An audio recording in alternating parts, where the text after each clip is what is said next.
ದಿನಾಂಕ 25/6/2026 ನಮ್ಮ ರಾಜ್ಯ ವಕೀಲರ ಸಂಘದ ಆಡಳಿತ ಮಂಡಳಿಯವರು ಅಧ್ಯಕ್ಷರು, ಕಾರ್ಯದರ್ಶಿ, ಖಜಾಂಚಿಯವರೆಲ್ಲ ನಡೆಸಿರ್ತಕ್ಕಂಥ ಪತ್ರಿಕಾಗೋಷ್ಠಿಯಲ್ಲಿ ಕೆಲವೊಂದು ಆರೋಪಗಳನ್ನು ನನ್ನ ಮೇಲೆ ಮಾಡಿದ್ದಾರೆ.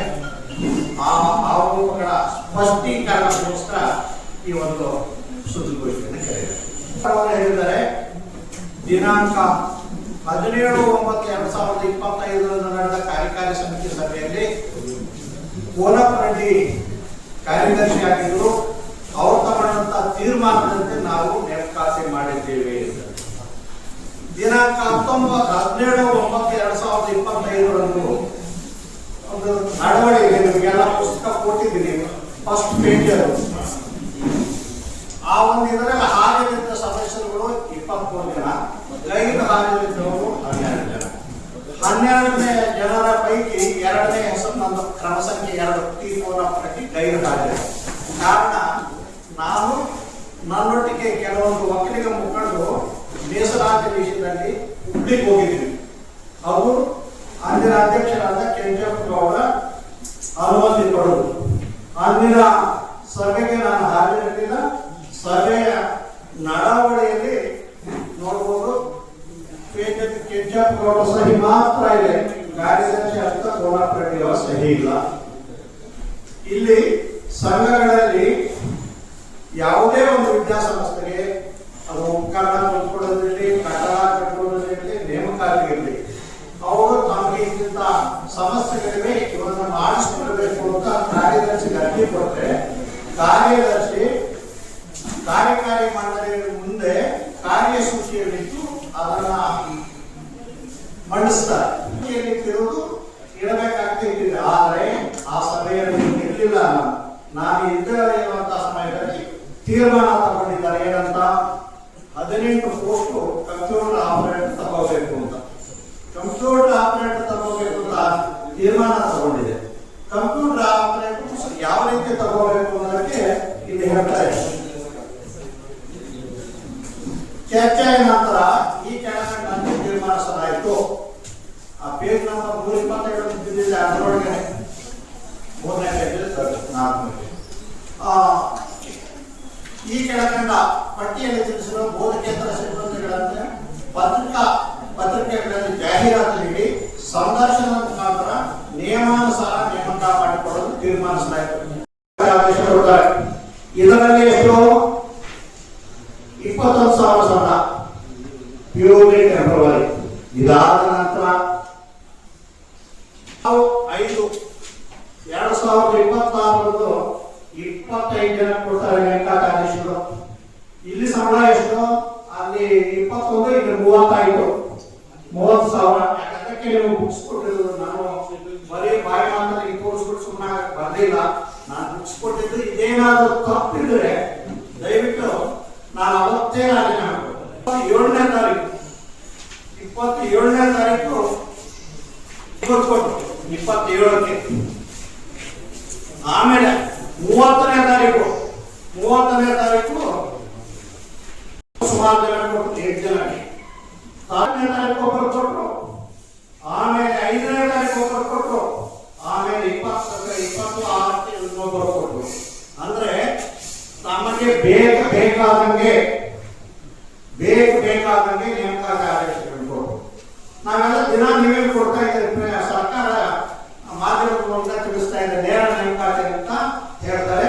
ಅದಕ್ಕೆ ಒಂದು ಪತ್ರಿಕೆಗಳಲ್ಲಿ ಜಾಹೀರಾತು ಕೊಡ್ತಾರೆ, ಯಾವ ಹುದ್ದೆ, ಏನ್ ಕನಿಷ್ಠ ವಿದ್ಯಾರ್ಹತೆ, ಏನ್ ಸಂಬಳ, ಯಾವಾಗ ಅರ್ಜಿ ಸಲ್ಲಿಸೋದು, ಕೊನೆ ದಿನಾಂಕ, ವಯೋಮಿತಿ ಏನು, ಅದಕ್ಕೆ ಕ್ವಾಲಿಫಿಕೇಶನ್, ಕನಿಷ್ಠ ವಿದ್ಯಾರ್ಹತೆ ಎಲ್ಲ ಡೀಟೇಲ್ಸ್ ಕೊಡ್ತಾರೆ. ಅದನ್ನ ಈ ಸಂಘದಲ್ಲಿ ಯಾರು ಈ ಆಡಳಿತ ನಡೆಸ್ತಾ ಇದ್ದಾರೆ ಈ ಪುಣ್ಯಾತ್ಮರಿಗೆ ಯಾರಿಗೂ ಗೊತ್ತಿಲ್ಲ.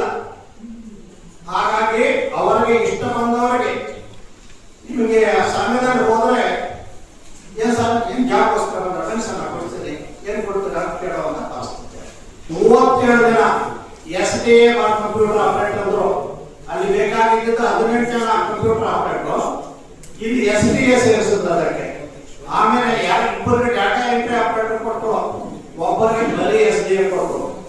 ನಿಮ್ಮಲ್ಲಿ ಇನ್ನೊಂದು ನಮ್ಮ ಸಂಘದಲ್ಲಿ ತೀರ್ಮಾನ ಆಗಿರೋದು ಕನಿಷ್ಠ ವಿದ್ಯಾರ್ಹತೆ ಈ ಒಂದು ಯಾವುದಕ್ಕೆ ಕಂಪ್ಯೂಟರ್ ಆಪರೇಟರ್ಗೆ ಡಿಗ್ರಿ ಇರಬೇಕು, ಕಂಪ್ಯೂಟರ್ ನಾಲೆಡ್ಜ್ ಇರಬೇಕು, ಕನ್ನಡ ಮತ್ತು ಇಂಗ್ಲಿಷ್ ಟೈಪಿಂಗ್ ಬರಬೇಕು ಅಂತ. ಈಗ ಆಯ್ಕೆಯಾದವರಲ್ಲಿ ಕಾಲು ಭಾಗಕ್ಕೂ ಕೂಡ ಈ ನಾಲೆಡ್ಜ್, ಕಾಲು ಭಾಗ ಜನಕ್ಕೂ ಕೂಡ ಈ ನಾಲೆಡ್ಜ್. ಸೋಲಾಗಿದ್ರು ತರಕಡಿಸ್ಕೊಡೋದಿಲ್ಲ, ಓಟಿಗಳು ಸೋಲಾಗ್ತಾ ಇದೆ, ಸಂಘ ಮುಳುಗೋಗ್ತದೆ ಭಯದಿಂದ. ಈಗ 4 ವರ್ಷ ಸಂಘ ನಡೀತಿ, ಯಾರು ಮಾಧ್ಯಮದ ಮುಂದೆ ಬರಲಿಲ್ಲ. ಕಾರಣ ಸಣ್ಣ ಪುಟ್ಟ ಇದ್ರು ಕೂಡ ಅದು ಸಹಕಾರ ಏನಾಗಿ ದೂರ ಕೊಡ್ತಿದ್ವಿ, ಸಣ್ಣ ಪುಟ್ಟ ಏನಾದ್ರೂ ಕ್ರಮಾನುಸಾರ ಸರಿಪಡಿಸ್ಕೊಂತಿದ್ವಿ. ಈಗ 4-5 ತಿಂಗಳಿಂದ ಸಂಪೂರ್ಣವಾಗಿ ಹಾದಿ ತಪ್ಪಿ ಚುನಾವಣೆಗೆ ಹಣಕಾಸು ತಯಾರಿಗೆ ಶುರುವಾಯಿತು. ಹಾಗಾಗಿ ನಾವು ನಿಮ್ಮೆಲ್ಲರ ಮುಂದೆ ಬರಬೇಕು. ಶ್ರೀಧರ್ ಅಂತ ಸುಳ್ಳಿನ ಸರ್ದಾರ ಏನ್ ಹೇಳ್ತಾರೆ, ಯಾರು ಕಪ್ಪು ಪಟ್ಟಿಗೆ ಸೇರಿಸಿದ್ರು ಅವರಿಗೆ ಕಾಂಟ್ರಾಕ್ಟ್ ಕೊಟ್ಟಿದ್ದಾರೆ ಅಂತ ದಾಖಲೆ ತಂದಿದ್ದೀನಿ. ದಯವಿಟ್ಟು ನೋಡ್ಬೇಕು ತಾವೆಲ್ಲರೂ. ಆ ದಾಖಲೆ ಅವ್ರ ಮುಂದುವರ್ತಾಗ್ತದೆ. ವೈಸಿ ಮನೋಹರ್, ಪೇಜ್ ನಂಬರ್ ಎಷ್ಟು sir? Y C Manohar 2 Asia projects 2 MS Ravindranath ಇಷ್ಟು ಜನಕ್ಕೆ ಸಹಾಯ ಬಿಲ್ಡರ್ಸ್ ಮತ್ತೆ ಸಾಯಿ ಕನ್ಸ್ಟ್ರಕ್ಷನ್ಸ್ ಇಷ್ಟು ಜನಕ್ಕೆ ಮಾತ್ರ ವರ್ಕ್ಸ್ ಆಗ್ತವೆ. ಸಮಿತಿ ತೀರ್ಮಾನದಂತೆ ಈ ಕೆಳಕಂಡ ಕಾಮಗಾರಿಗಳಿಗೆ ಗುತ್ತಿಗೆದಾರರು ಸಲ್ಲಿಸಿರುವ EMD ಮತ್ತು ಮುಕ್ತವಾಗಲು ಸದರಿ ಕಾಮಗಾರಿಗಳಿಗೆ ಗುತ್ತಿಗೆದಾರರಿಗೆ ನೀಡಿರುವ ಕಾರ್ಯಾದೇಶವನ್ನು ರದ್ದುಗೊಳಿಸಿ ಪ್ರಗತಿ ಸಾಧಿಸಿರುವ ಕಾಮಗಾರಿಯ ಮೊತ್ತಕ್ಕೆ ಬಿಲ್ ಪಾವತಿಸದಿರಲು ಹಾಗೂ ಗುತ್ತಿಗೆದಾರರನ್ನ ಕಪ್ಪು ಪಟ್ಟಿಗೆ ಸೇರಿಸಿ ರೀಟೆಂಡರ್ ಕರೆಯಲು ಆದೇಶಿಸಿದೆ. ನಾನು ಸಹಕಾರ ಇಲಾಖೆಗೆ ದೂರು ಕೊಟ್ಟೆ.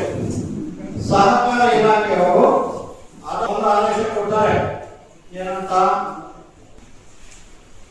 ಯಾವುದೇ ಸದಸ್ಯರನ್ನ ಸದಸ್ಯತ್ವದಿಂದ ವಜಾಗೊಳಿಸುವ ಸಮಯದಲ್ಲಿ ಸಮರ್ಥನೀಯ ಕಾರಣಗಳು, ಪ್ರದತ್ತವಾದ ಅಧಿಕಾರ, ಸ್ವಾಭಾವಿಕ ನ್ಯಾಯ ಪರಿಪಾಲನೆ ಅತ್ಯಗತ್ಯ. ಏಕಪಕ್ಷೀಯವಾಗಿ ನಿರ್ಧಾರ ಕೈಗೊಳ್ಳುವುದು ಅಪೇಕ್ಷಣೀಯವಲ್ಲ.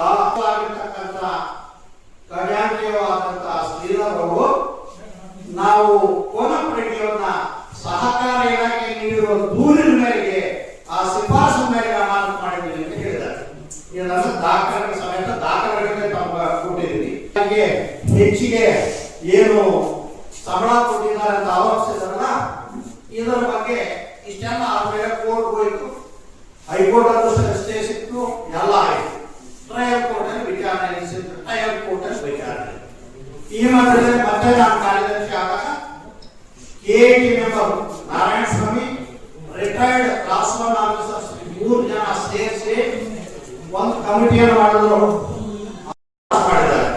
ಎರಡು ಹೈಕೋರ್ಟ್ ಇದೆ, 2 ಕೋಆಪರೇಟಿವ್ ಆರ್ಡರ್ ಮೇಲೆ ನಾವು ಶಿಫಾರಸು ಮೇಲೆ ನಾವು ಸಸ್ಪೆಂಡ್ ಮಾಡಿದ್ದೀವಿ ಅಂದ್ರೆ ಎಷ್ಟು ಸತ್ಯನ ಮರೆಯನ್ನು ಹಚ್ತಾರೆ. ಕೋತಿ ತಿಂಗಳು ಮೇಕೆ ಮೂತಿ ಬರ್ಸಂತ ದಾಖಲೆಗೆ ಸಮ ಆ ಮಹಾಭಾರತದಲ್ಲಿ ಶಕುನಿ ಏನೆಲ್ಲ ಪಾಂಡವರು ಕೌರವರ ಮಧ್ಯೆ ಇಟ್ಟು ತಕರಾರು ಮಾಡಿ ತಟ್ಟೆ ತೀಟೆ ಇಟ್ಟು ಯುದ್ಧಗಳಾಗಿ ಏನೆಲ್ಲ ಆಯ್ತು ಆ ಕೆಲಸ ಇದು ಮಾಡ್ತಾರೆ. ಏನಂತ ಪ್ರೆಸೆಂಟ್ ಮಾಡಿದ್ರು,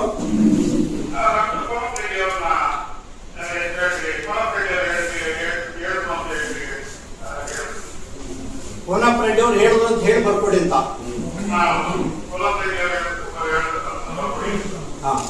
okay thank you Suresh.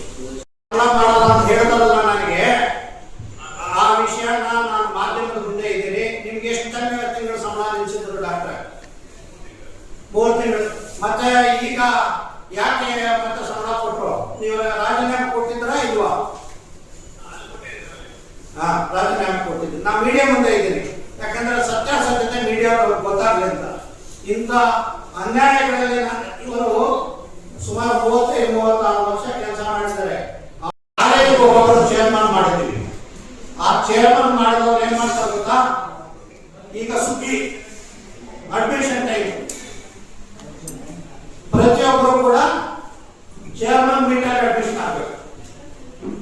Chairman meet ಆಗಲಿಲ್ಲ ಅಂದ್ರೆ ಅಡ್ಮಿಷನ್ ಇಲ್ಲ, ಇವ್ರು ಕೊಡೋದಿಲ್ಲ. ಚೇರ್ಮನ್ ಮೀಟ್ ಆಗ್ಬೇಕಂದ್ರೆ ಒಳಗಡೆ ಹೋಗ್ತಕ್ಕಂಥವನು ಅಲ್ಲಿರ್ತಕ್ಕಂಥ ಅಟೆಂಡರ್ ಜೋಬ್ ಚೆಕ್ ಮಾಡಿ ಮೊಬೈಲ್ ಕಿತ್ಕೊಂಡು ಹೊರಗೆ ಕಳಿಸ್ತಾನೆ. ಯಾಕಂದ್ರೆ ರೆಕಾರ್ಡ್ ಮಾಡ್ಕೊಳ್ತಾನೆ ಅಂತ. ಏನ್ ಹೇಳಿ? ರೆಕಾರ್ಡ್ ಮಾಡ್ಕೊಳ್ತಾನೆ ಅಂತ ಮೊಬೈಲ್. ಅಲ್ಲಿ ವ್ಯಾಪಾರ, ಅಲ್ಲಿ ಚೇರ್ಮನ್ ಫೀಸೇ ಬೇರೆ, ಒಕ್ಕಲಿಗರ ಸಂಘದ ಫೀಸೇ ಬೇರೆ. ಇವೆಲ್ಲ ನೋವಿನಿಂದ ತಿಳಿಸ್ತಾ ಇದ್ದೀನಿ ನಾನು. ಸಂಘಕ್ಕಾಗ್ತಕ್ಕಂಥ ಅನ್ಯಾಯ ಇನ್ಕಮ್ ಟ್ಯಾಕ್ಸ್ ಅಲ್ಲಿ 2011ರಿಂದ 2025 ತನಕ ರಿಯಂಬರ್ಸ್ಮೆಂಟ್ ಆಗಿರಲಿಲ್ಲ. 38 ಕೋಟಿ 66 ಲಕ್ಷ 38 ಕೋಟಿ 66 ಲಕ್ಷ ಇನ್ಕಮ್ ಟ್ಯಾಕ್ಸ್ ಇಂದ ನಾನು ಕಾರ್ಯದರ್ಶಿ ಬಂದಿದ್ದು. ಆಮೇಲೆ ಶ್ರೀನಿವಾಸ್ ಅವರು ತಿಳ್ಕೋಬೇಕು, ಡೆಪ್ಟಿ ಮೇಯರ್ ಆದವರು ಕಾರ್ಪೊರೇಷನ್ ಟ್ಯಾಕ್ಸ್ ಸಂಘಕ್ಕೆ ಯಾವ ಎಜುಕೇಶನಲ್ ಇನ್ಸ್ಟಿಟ್ಯೂಷನ್ ಇದೆಯೋ ಅವ್ರು 25% ಕಟ್ಟಬೇಕಾಗಿರೋದು, ಉಳಿದದ್ದು ಕಟ್ಟಂಗಿಲ್ಲ ಅಂತ ಹೈಕೋರ್ಟ್ ಆದೇಶ ಇತ್ತು. ಆದೇಶ ಮೇಲೆ ನಾ ಹೈಕೋರ್ಟ್ ಅಲ್ಲಿ ಹಾಕಿ ನಮ್ಮ ಸಂಘದ ಎಲ್ಲಾ ಆಸ್ತಿಗಳಿಗೆ 25% ಕಟ್ಟಕ್ಕೆ ಮಾಡಿದ್ರಿಂದ ಕೋಟ್ಯಾಂತರ ರೂಪಾಯಿ ಉಳಿತು. ಆಮೇಲೆ GST ಕೆಲವೊಂದು ಇದಕ್ಕೆಲ್ಲ GST ಅಟ್ರಾಕ್ಟ್